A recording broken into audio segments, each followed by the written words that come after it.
including campaign signs being vandalized, flock cameras, and the conversation around rent stabilization. Mayor, always good to see you. Happy to be here. Let's first talk about the campaign signs. I know you addressed it with us the other night. Campaign signs being stolen and vandalized is kind of par for the course when you're running for politics, unfortunately. Yep.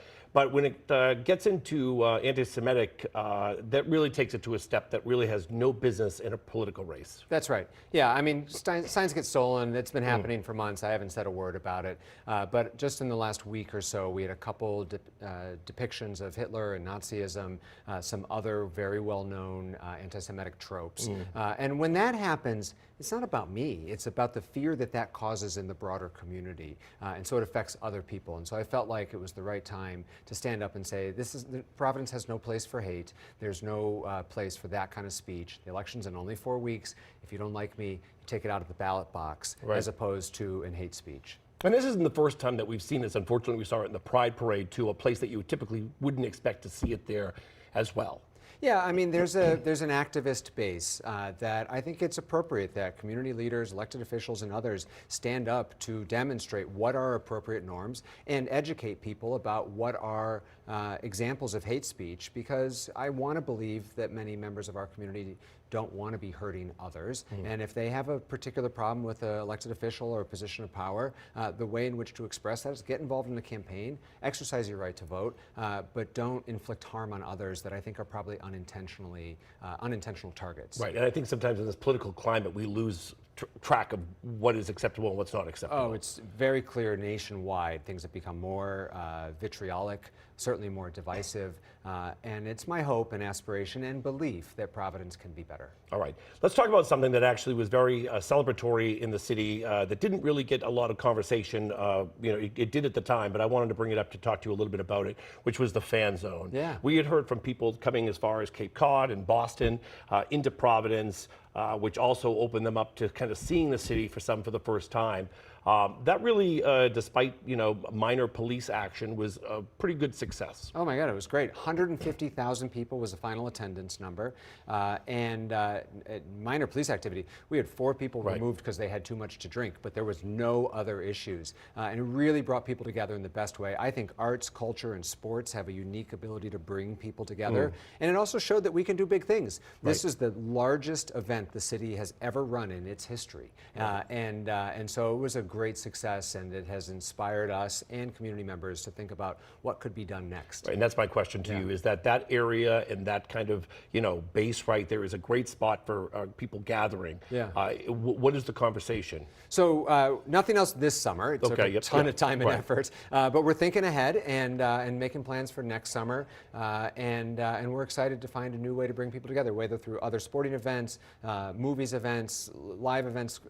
Patriots watching powers. I mean, you say wait till next summer, but I mean, you get the Patriots coming. That could be a good way to get people together. Yeah, I mean, I think there was a uniqueness that it was outdoor in summertime, so I don't think anybody wants to be standing outside in January watching a game. True. But we are inspired to brainstorm for what's next, and I think we can do something great. Let's talk a little bit about a hot topic right now, which is flock cameras. Yeah. Originally put in place, and police would come on and say, oh, we stopped this person and that person. Now we have 2 communities, Pawtucket and New Bedford, they're saying, hold on. Let's take a look at this. We're learning that it's collecting more than just license plates. There are flock cameras in Providence. Have you thought about halting them now and taking a closer look? So we do have flocks. They are license plate readers, only license plate readers. And license plate readers have, in fact, helped us solve many crimes.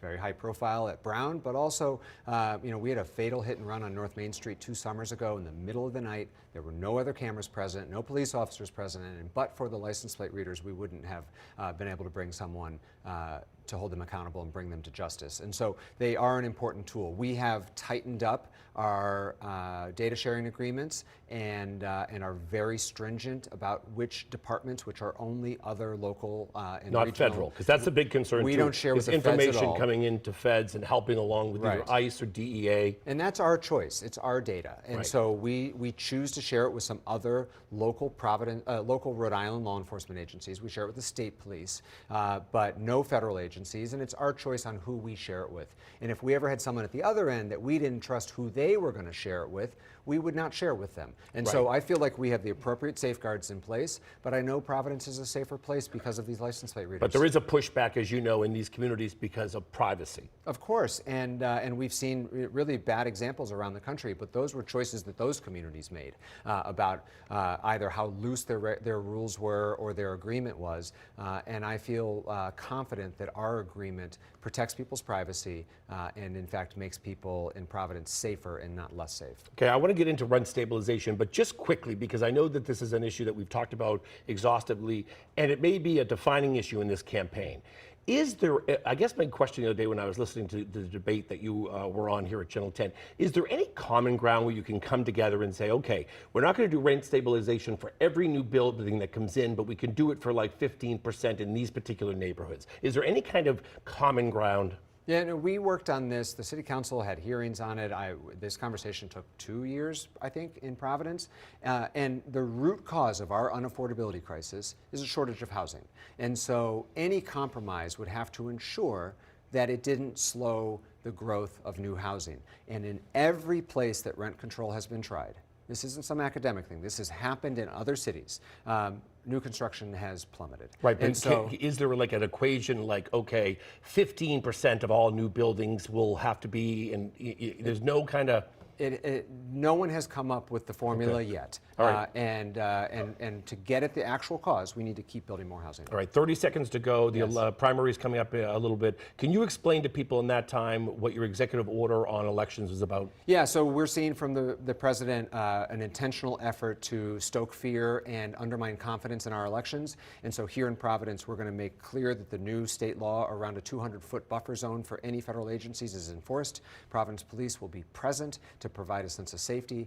Lawyers will be present at every polling place in case there's any questions or misdeeds, and there's a legal hotline available now for any prospective voter. All right. Mayor, thanks for your time. I certainly appreciate it. And for those of you, you can also watch this on YouTube, but now let's head it over to Emily.